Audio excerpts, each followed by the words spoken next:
The number of people getting COVID jabs in the capital is down again, despite the government's big grab a jab push this weekend. While football stadiums, museums and mosques threw open their doors to offer walk-in vaccines for anyone over 18, there were 17,000 fewer Londoners jabbed this Saturday than the Saturday before. Our political correspondent Simon Harris has more. A wet Monday morning did nothing to dampen the spirits of these Londoners eager to get jabbed. Once again, Arsenal's Emirates Stadium was hosting a pop-up vaccination centre. My husband did it, so I thought I have to do it. I think it's really important. I think it's great that we're able to have them. I think it means that we can do our bit for people that maybe aren't able to have them. I think more people are going to want to take it, so it doesn't restrict us from going and doing other things, like maybe going to the club or just somewhere where we can all be together. So that's one of the reasons why I've done it anyway. Some had booked in advance, others just turned up. Grab-a-jab centres like this are proving popular. The queues speak for themselves.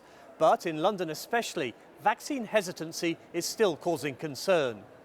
Just over a week ago, on Saturday, June the 19th, almost 82,000 jabs were administered in London.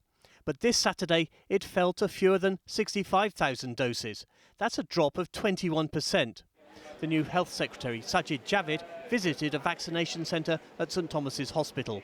My most important messages right now is if you haven't got the jab, please go out there and get in. We're fortunate, I think we've got the best vaccination programme in the world. Across London there was another queue, but not for jabs. This was Wimbledon on the first day of the championships.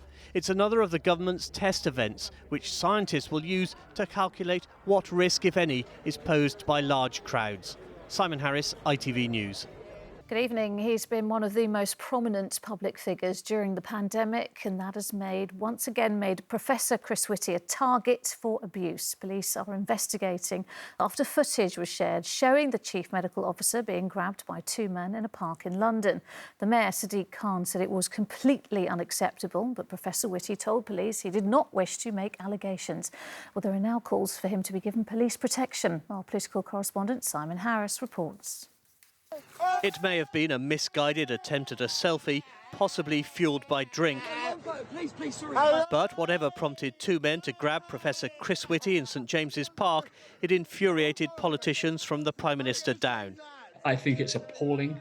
This is now subject to a police investigation, and I hope the whole weight of the legal and judicial system will be applied to the perpetrators of this crime. People, however well known they are, need to be able to walk in the park, walk on the streets without being molested. Scotland Yard said it was treating what happened as common assault. According to the Met, police officers who were nearby saw what was going on and intervened. They checked Professor Whittie was OK, and he apparently told them he didn't want to make a formal complaint. The Met added officers continued to speak to the two men and recorded their details. They were robustly warned about their behaviour and ordered to leave the area. It's not the first time Professor Whittie has been on the receiving end of unwanted attention. You're a liar. Earlier this year, he was the target of abuse as he queued for lunch in Strutton Ground Market near his office in Westminster, but he brushed it off. The odd young lad showing off occasionally happens. I didn't think anything of it, frankly. Chris Whittie has become a household name since the start of the pandemic. Some security experts were astonished he didn't appear to have a police bodyguard. The fact that he is aligned to government policy surrounding the pandemic and lockdowns, and the fact that emotions are incredibly inflamed right now, the very least he should have some close protection or personal protection officer with him. Tonight, Scotland Yard said its public order crime team was continuing to investigate what happened to Professor Whittie. Simon Harris, ITV News, Westminster. Well, while England may be going to Rome, the fans are not, or at least they've been asked not to. Italy is currently amber on the government's travel list, which means the advice is nothing but essential travel. Under Italian guidance, anyone from the UK must self-isolate for 5 days on arrival, while political correspondent Simon Harris has the latest. As English football's familiar anthem rang out across London, one fan was quick to update the lyrics. We're going Rome, it's going Rome, we're going, England's going on. But while the players are heading for Rome, the same can't be said for the army of supporters. COVID has seen to that. Any fans hoping to get from London to Rome in time for Saturday's match have already left it too late to beat Italy's strict quarantine rules. Even someone landing today must self-isolate until Sunday. And in case any Londoners were weighing up whether to head for the Stadio Olimpico, the mayor had some blunt advice. My message to anybody in this country thinking about going to Rome is don't. The quarantine rules means you probably couldn't see the game anyway, and you'd have problems when you came back. Andy from Harpenden bought his tickets for the match in 2019.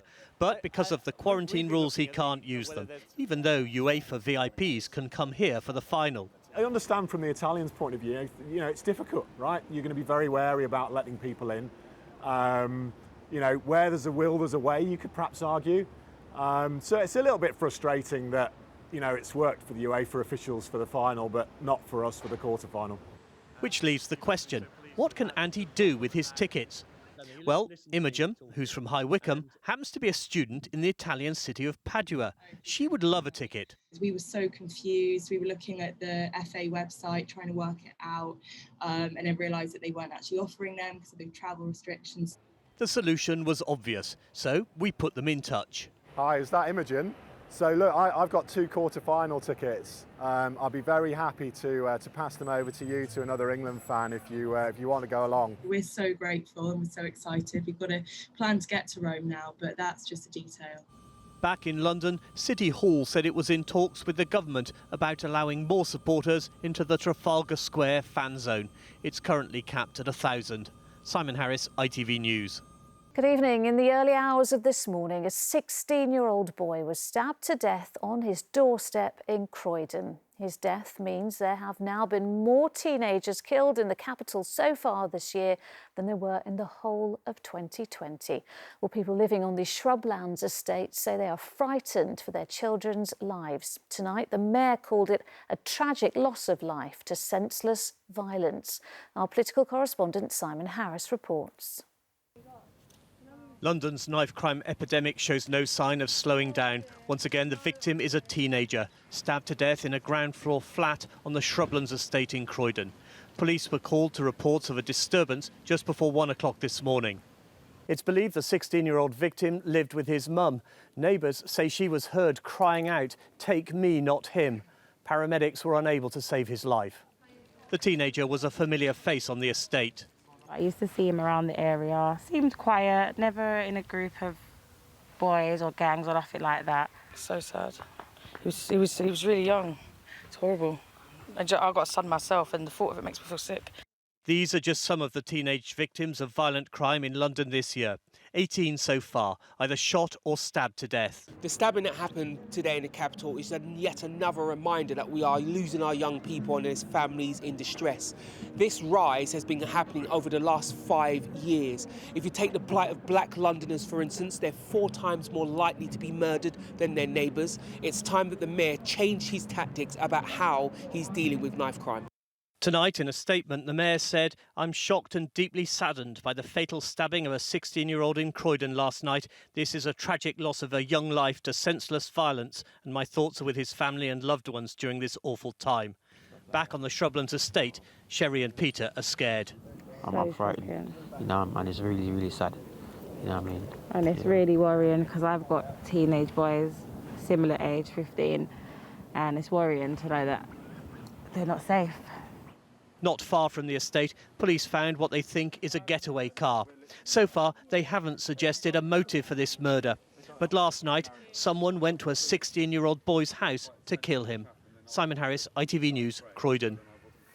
Right, to the day's other news now, and leading doctors are calling for face masks to stay in place, especially in shops and on public transport, after final lockdown restrictions are lifted in England as expected later this month. Simon Harris reports.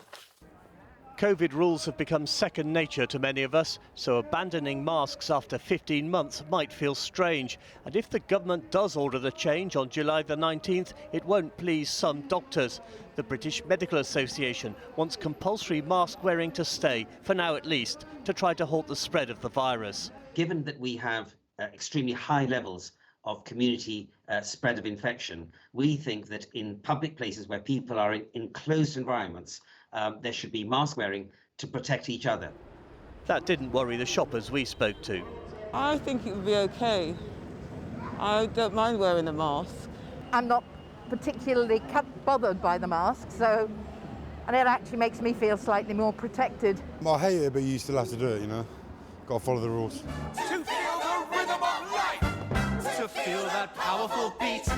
The key to ending all restrictions is the success of the vaccination programme.